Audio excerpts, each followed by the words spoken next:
Bueno, ¿quién no ha sentido alguna vez el peso del mundo sobre sus hombros? Es algo súper universal. Las presiones del trabajo, mil responsabilidades, compromisos que se acumulan, todo suma. Hoy, en este análisis visual, vamos a desmitificar dos grandes conocidos que a menudo se confunden, el estrés y la ansiedad. Vamos a entender exactamente qué es lo que pasa en el cuerpo y en la mente de las personas cuando se enfrentan a todo esto. Vale, pues vamos a meternos de lleno en esto. Esta es nuestra hoja de ruta de hoy. Primero, comprenderemos qué es el estrés. Segundo, entenderemos la ansiedad. Tercero, veremos en qué se parecen y en qué se diferencian. Luego repasaremos los tipos de estrés y de ansiedad en los puntos 4 y 5. Y por último, el punto 6, su impacto en el día a día. Empezamos con el primer protagonista. Punto 1. Comprendiendo el estrés y su respuesta al entorno. A ver, el estrés surge básicamente cuando las personas sienten que las demandas de su entorno superan su capacidad para hacerles frente.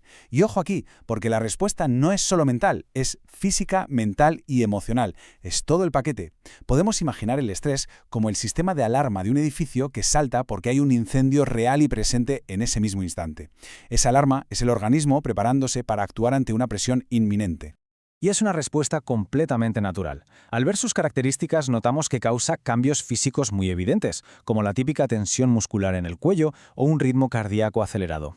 Pero el punto crucial aquí es que el estrés suele estar atado a un factor externo irresoluble, y lo más importante de todo, tiende a desaparecer cuando ese problema se soluciona. Es decir, si se apaga el fuego, la alarma se apaga con él.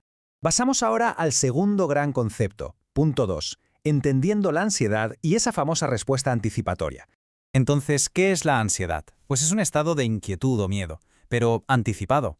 Volviendo a la analogía de antes, si el estrés era la alarma saltando por un incendio real ahora mismo, la ansiedad es esa misma alarma sonando a todo volumen por un incendio que a lo mejor ocurre mañana o la semana que viene. Es una respuesta orientada casi por completo hacia el futuro y la incertidumbre. Hay que destacar esto. A diferencia del estrés, la ansiedad puede seguir ahí mucho después de que el factor estresante inicial haya desaparecido. Se alimenta literalmente de pensamientos anticipatorios, esos típicos «¿y si pasa esto? ¿Y si pasa lo otro?», e irrumpe sin un peligro real a la vista. Las personas pueden sufrir síntomas físicos bastante agudos, como palpitaciones, simplemente por anticipar el peligro, sin que haya absolutamente nada amenazante en el presente. Y aquí es donde la historia da un giro interesante. Punto 3. Diferencias y similitudes. El gran enfrentamiento. Llegados a este punto, la pregunta cae por su propio peso. ¿En qué se diferencian exactamente el estrés y la ansiedad? Porque claro, ambos generan muchísima tensión y malestar general, pero sus raíces y cómo se comportan son radicalmente distintos. El contraste estructural que vemos aquí es fascinante. Por un lado, el estrés está atado a una causa externa, algo que se puede identificar fácilmente. Surge por una demanda inmediata y por lo general es temporal. Por otro lado, tenemos la ansiedad. Esta es interna, suele ser mucho más prolongada y, atención a esto, puede mantenerse sin ninguna situación concreta que la justifique. Es la diferencia clave entre reaccionar a las exigencias reales del presente frente a temer las infinitas posibilidades del futuro.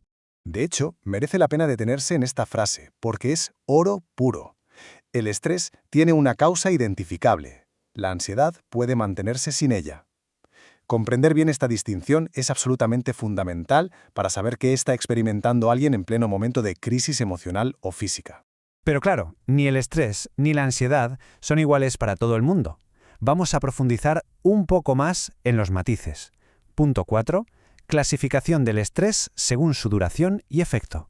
Al observar esta tabla, queda claro que el estrés varía dramáticamente dependiendo del tiempo que se quede a vivir en el cuerpo. Tenemos el estrés agudo, que es momentáneo y se resuelve bastante rápido. Luego está el agudo episódico, que es cuando esa presión o preocupación es muy frecuente. Pero el grado más severo es el crónico. Este dura periodos larguísimos y es altamente peligroso para la salud. Aquí el tiempo es, sin duda, el factor que multiplica el daño.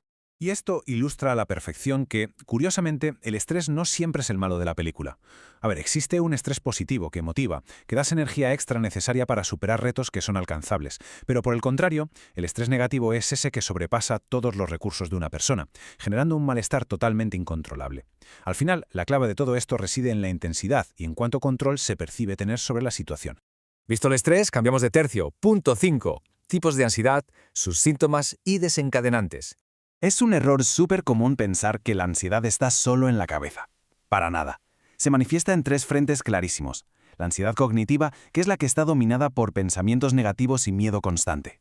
Luego está la física o somática, donde el cuerpo grita a través de palpitaciones, sudoración o temblores. Y por último, la emocional, que viene marcada por un nerviosismo y una inseguridad profundísima. Y en cuanto a qué la provoca, bueno, los desencadenantes son súper variados. Las personas pueden sufrir ansiedad social por un miedo enorme a ser juzgadas externamente. También están las fobias a objetos o situaciones muy concretas, una ansiedad académica o laboral brutal por la presión del rendimiento, o incluso la ansiedad postraumática, que suele aparecer como un eco muy doloroso después de vivir eventos extremadamente estresantes. Vale, ¿y todo esto cómo se traduce en el mundo real? Vamos al punto 6. Impacto en la vida diaria y sus consecuencias reales. Porque cuando el estrés y la ansiedad se instalan y nadie los frena, los impactos se acumulan a una velocidad alarmante. Empiezan con dolores de cabeza tensionales, problemas de sueño y si la cosa sigue, el sistema inmunológico empieza a fallar.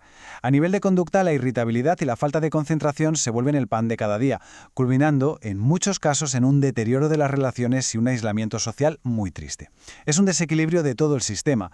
Como podemos apreciar en esta ilustración de personas revisando sus tareas, a menudo se intenta mantener el control de todo, evaluando el rendimiento como si fuera una lista de verificación infinita.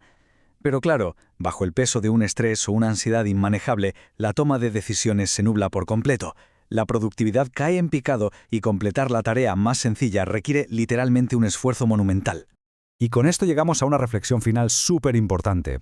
Si nuestro organismo nos está enviando señales físicas y mentales tan claras, la gran pregunta es, ¿estamos realmente escuchando a nuestro cuerpo para recuperar el bienestar? Saber reconocer si lo que se siente es un estrés derivado del presente o una ansiedad proyectada hacia el futuro es sin duda el primerísimo paso para buscar las herramientas de afrontamiento adecuadas. Muchas gracias por acompañarnos en este análisis y que el aprendizaje no se detenga.